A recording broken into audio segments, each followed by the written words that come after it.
अस्सलाम वालेकुम नाजरीन, आप देखें मेरा यूट्यूब चैनल। मैं हूं एहसन वाही। जस्टिस हाशिम काकड़ जिसने 9 मई केसेस में बड़े धमाक रिमार्क्स दिए और पीटीआई को रिलीफ दिया है, अब उनके ख़िलाफ़ जो है वो एक्टिव हो चुके हैं ताकतवर लोग।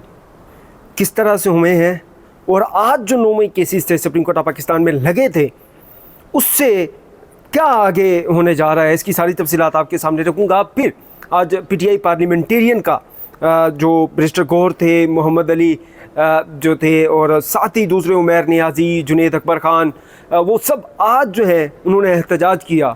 पार्लियामेंट से लेकर जो है इस्लामाबाद हाई कोर्ट तक जो है उन्होंने वाक की। और इस वक्त मैं इस्लामाबाद हाई कोर्ट में ही मौजूद हूँ। इस्लामाबाद हाई कोर्ट में इस वक्त जो है वो chief justice Islamabad high court Sarfaraz ठोकर से जो है वो पीटीआई के जो चेयरमैन हैं बैरिस्टर गौहर, सलमान अकरम राजा, उमैर अली नियाज़ी, शुएब शहीन, अलीमा ख़ान जो कि इमरान खान साहब की बहन है, वो भी मौजूद हैं। और आज उनकी मुलाकात जो है वो चल रही है और वहीं पर जो है तो इन्हें अदालत की जो है एक दरख्वास्त भी दायर कर दी गई है इस्लामाबाद हाई कोर्ट में। खैर, सबसे पहले हम डिस्कस कर लेते हैं जस्टिस हाशिम काकड़ साहब का मामला। जस्टिस हाशिम काकड़ 3 रुकनी बेंच की सरबराही कर रहे थे। उनके साथ जो है सलाहुद्दीन पंवार जिनका ताल्लुक सिंध से है वो थे, और जस्टिस शफी सिद्दीकी साहब थे जो कि पेशावर हाई कोर्ट के जो है वो बेसिकली चीफ जस्टिस रह चुके थे, और अब जो है वो एलिवेट होकर सुप्रीम कोर्ट का हिस्सा बने हैं। और जस्टिस हाशिम काकड़ भी जो हैं वो भी बलूचिस्तान हाई कोर्ट के जो हैं बेसिकली चीफ जस्टिस थे। आज उन्होंने जो 3 रुकनी बेंच था, इन्होंने मुख्तलिफ 9 मई के हवाले से केसेस की समाअत की, जिसमें इमरान खान साहब के जिस्मानी रिमांड की दरख्वास्त भी थी। वहीं पर मुख्तलिफ लोगों की जो बेल है, जो ज़मानतें हैं, वो कैंसिल करने के केसेस भी उनके सामने लगे थे।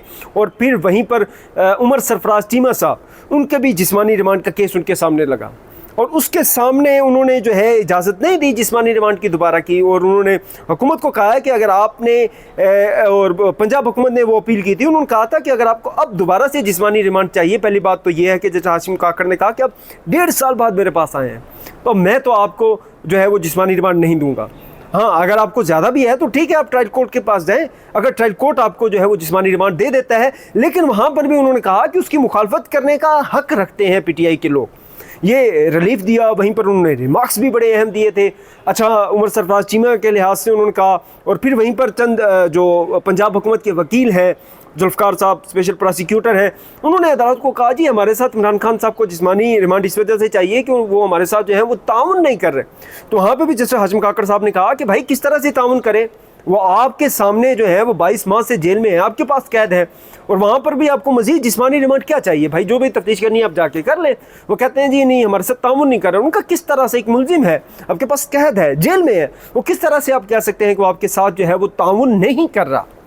खैर, अब हुआ क्या कि आज भी 9 मई के केसेस थे, जिसमें एजाज चौधरी साहब का मामला था, फवाद चौधरी का था, और बहुत सारे लोगों की जो है वो जमानतें कैंसिल का केस लगा हुआ था। रात गए जो है अचानक से ही जो है वो काज लिस्ट उसे मनसूख कर दी गई। अच्छा, अब सिर्फ आप ये देख लें कि पूरी सुप्रीम कोर्ट की काज लिस्ट मनसूख नहीं हुई। वहीं पे अब बहुत सारे लोगों की जो है क्या सराहियाँ हैं, वहीं पे कुछ लोग ये भी कहते हैं कि ये एक नॉर्मल रूटीन है, क्योंकि जजेस कोई ना कोई किसी न किसी की तबीयत जो है वो नासाज हो जाती है, तो उसके बाद जो है वो बेंच दस्तयाब नहीं होता, तो उसको बुनियाद बनाकर भी जो है वो काज लिस्ट जो है उसे कैंसिल की जा सकती है। लेकिन यहीं पर अगर हम देखें, जो कुछ ज़राए हैं, मेरे जो बेसिकली राय हैं, वो कहते हैं कि सिस्टम उनसे नाराज़ है। पावरफुल जो लोग हैं, जिन्होंने आप कह लें कि सुप्रीम कोर्ट ऑफ पाकिस्तान को कंट्रोल किया हुआ है, वो जो है नाराज़ हैं उनसे। और अब इसका नज़र तब पता चलेगा कि दोबारा से भी उनके सामने 9 मई के केसेस लगते हैं, या फिर किसी और बेंच पे चले जाते हैं, या फिर वापस जो है चीफ जस्टिस याया अफरीदी साहब जब वापस आ जाएंगे, अभी तो बैरून दौरे पर मौजूद हैं, तो वो जैसे ही वापस आएंगे तो फिर दोबारा से 9 मई वाले केसेस जो हैं वो अपने पास लगा लेते हैं।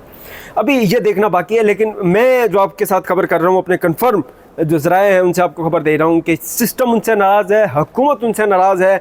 कहीं लोगों पर जो है उन्होंने कहीं ना कहीं उनके मुतालिक बात भी की है, उन्होंने कहा है कि आपने इनके साथ जो है वो कैसे आप के इनके पास जो है वो केसेस लगा दिए हैं, और कहीं ना कहीं जो है वो उनको शक की निगाह से देखा जा रहा है। आपको ये भी पता है कि कुछ दिन पहले एक खबर भी आई थी जिसकी फिर तरदीद की गई, लेकिन अब वो तरदीद भी इस जल्दी में की गई कि उसको भी तस्दीक नज़दीक समझा जा रहा है। उसकी वजह यह है कि खबर आती है 1 घंटा पहले और 1 घंटे बाद जो है वो तरदीद सामने आ जाती है। सुप्रीम कोर्ट ऑफ पाकिस्तान इतनी एक्टिव, इतना जल्दी मतलब उनका रिस्पॉन्स आया सोशल मीडिया पर, वो भी रात के 10-11 बजे का वो वक्त था, तो बहुत हैरानगी थी वहाँ पर लोगों को।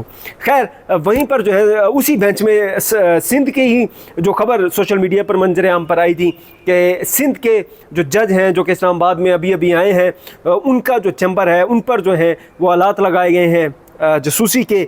अभी अगर हम बेंच में देखें तो वहाँ पर भी जस्टिस सलाहुद्दीन जिनका ताल्लुक सिंध से है वो भी उसी बेंच का हिस्सा ही है। जस्टिस हाशिम काकर साहब वो ऑलरेडी जब जो चीफ जस्टिस बलूचिस्तान थे तो उस वक्त भी अगर हम देखें तो वहाँ पर आप ये देख लें कि जो मौजूदा उस वक्त के जो चीफ जस्टिस थे काजी फैजी सब उनकी मुखालफत कर रहे थे।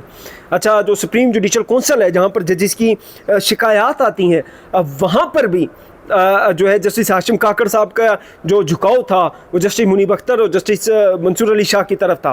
चीफ जस्टिस उस वक्त के जो थे उनसे जो है वो कहीं ना कहीं उनसे दूर रहते थे और उनके मुखालिफ जो ग्रुप है उसमें समझे जाते थे। तो अब उनसे जो है वो 9 मई वाले केसेस भी वापस कर लिए गए हैं। तो अब देखते हैं कि ये मज़ीद आगे जाकर चीज़ें किस तरीके से जो है वो सूरत इख्तियार करती हैं। अब यहाँ पर जस्टिस सरफराज डोगर के पास जो मुलाकात चल रही है वहाँ पर बैरिस्टर गौर साहब की, आज तो पहले तो मैं ये देखूँ कि वो जो पार्लियामेंटेरियन की जो रैली थी जो पार्लियामेंट से रवाना होकर इस्लामाबाद हाई कोर्ट तक आई, उन्हें एक तो दाखिल नहीं होने दिया गया, सिर्फ चंद बुकला जो है इस्लामाबाद हाई कोर्ट में दाखिल हुए। इस्लामाबाद पुलिस FC के जो अहलकार थे बड़ी तादाद में इस्लामाबाद हाई कोर्ट के बाहर मौजूद थे। शदीद नारेबाजी की गई, इमरान खान साहब के हक़ में नारेबाजी की गई, इमरान खान साहब को रिहा करने के जो है वो नारेबाजी की गई। वहीं पर जो है जुनैद अकबर खान जो कि चेयरमैन पब्लिक अकाउंट्स कमेटी हैं, उनसे मेरी बात भी हुई। उन्होंने जो है वो भारत का जो रवैया है उसकी उन्होंने मजम्मत भी की है। उन्होंने कहा वहीं पर कहा है कि ठीक है हम एक कौम है, अगर हम पर कोई भी जंग मुसल्लत की गई तो हम मिलकर जो है मुकाबला करेंगे, लेकिन उन्होंने कहा है कि जो हुकूमत है या जो इस्टेब्लिशमेंट है उनका रवैया भी जो है वो काबिल मजम्मत है कि उन्हें पाकिस्तान की सबसे बड़ी सियासी जमात से किसी किस्म का कोई भी कॉन्टेक्ट नहीं किया गया उनसे, और कौमी सलामती कमेटी का जो इजलास हुआ उस हवाले से भी उनसे कोई भी जो है वो बात नहीं की गई, ना ही इस चीज़ों में जो है उनको एतमाद लेने की कोशिश की गई है। अच्छा, आज मैं जब बेसिकली पार्लियामेंट के बाहर पहुंचा तो सिर्फ अकेले बैरिस्टर गौर साहब वहाँ पर मौजूद थे, कोई भी पार्लियामेंटेरियन वहाँ पर मौजूद नहीं था। उन्होंने वहाँ पर वेट किया, उसके बाद जो है दूसरे पार्लियामेंटेरियन वहाँ पर पहुँचे।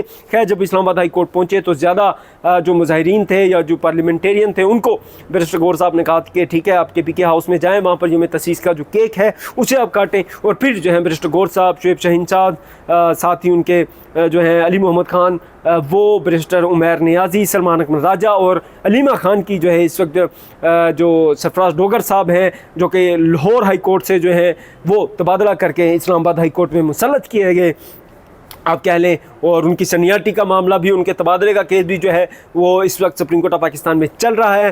तो उनसे उनकी अब मुलाकात चल रही है। अब देखते हैं उस मुलाकात से क्या चीज़ें और क्या चीज़ें मंजर आम पर आती हैं। लेकिन मेरा ज़ाती ख्याल है कि ये मुलाकातें जिस हद तक भी हैं, PTI जो है कहीं ना कहीं कोशिशें तो कर रही है, लेकिन इन तमाम मुलाकातों का या फिर इनका मेरा नहीं ख्याल कि कोई भी पॉजिटिव उनको जो है वो रिप्लाई या रिज़ल्ट नज़र आएगा। इसकी वजह यह है कि जस्टिस सरफराज डोगर किस तरीके से जो है वो इस्लामाबाद हाई कोर्ट में लाए गए हैं, तो ऑब्वियसली वो इसी वजह से लाए गए हैं कि मालिक जो चाहेंगे वो उन्हीं के मुताबिक जो है वो चीज़ें करेंगे। ऑब्वियसली मालिक जो है असल तो पाकिस्तान की आवाम है, लेकिन जो ख़ुद को जो है मालिक समझते हैं, खैर उनकी मर्ज़ी से ही वो यहीं पर लाए गए हैं और उनके ही मफादात का वो दफ़ा भी करेंगे। अब देख लेते हैं कुछ रिलीफ मिलता है या फिर नहीं है। हमारा कमेंट सेक्शन हाजिर है, अपनी राय से भी ज़रूर आगाह कीजिएगा। तब तक के लिए खुदा हाफ़िज़।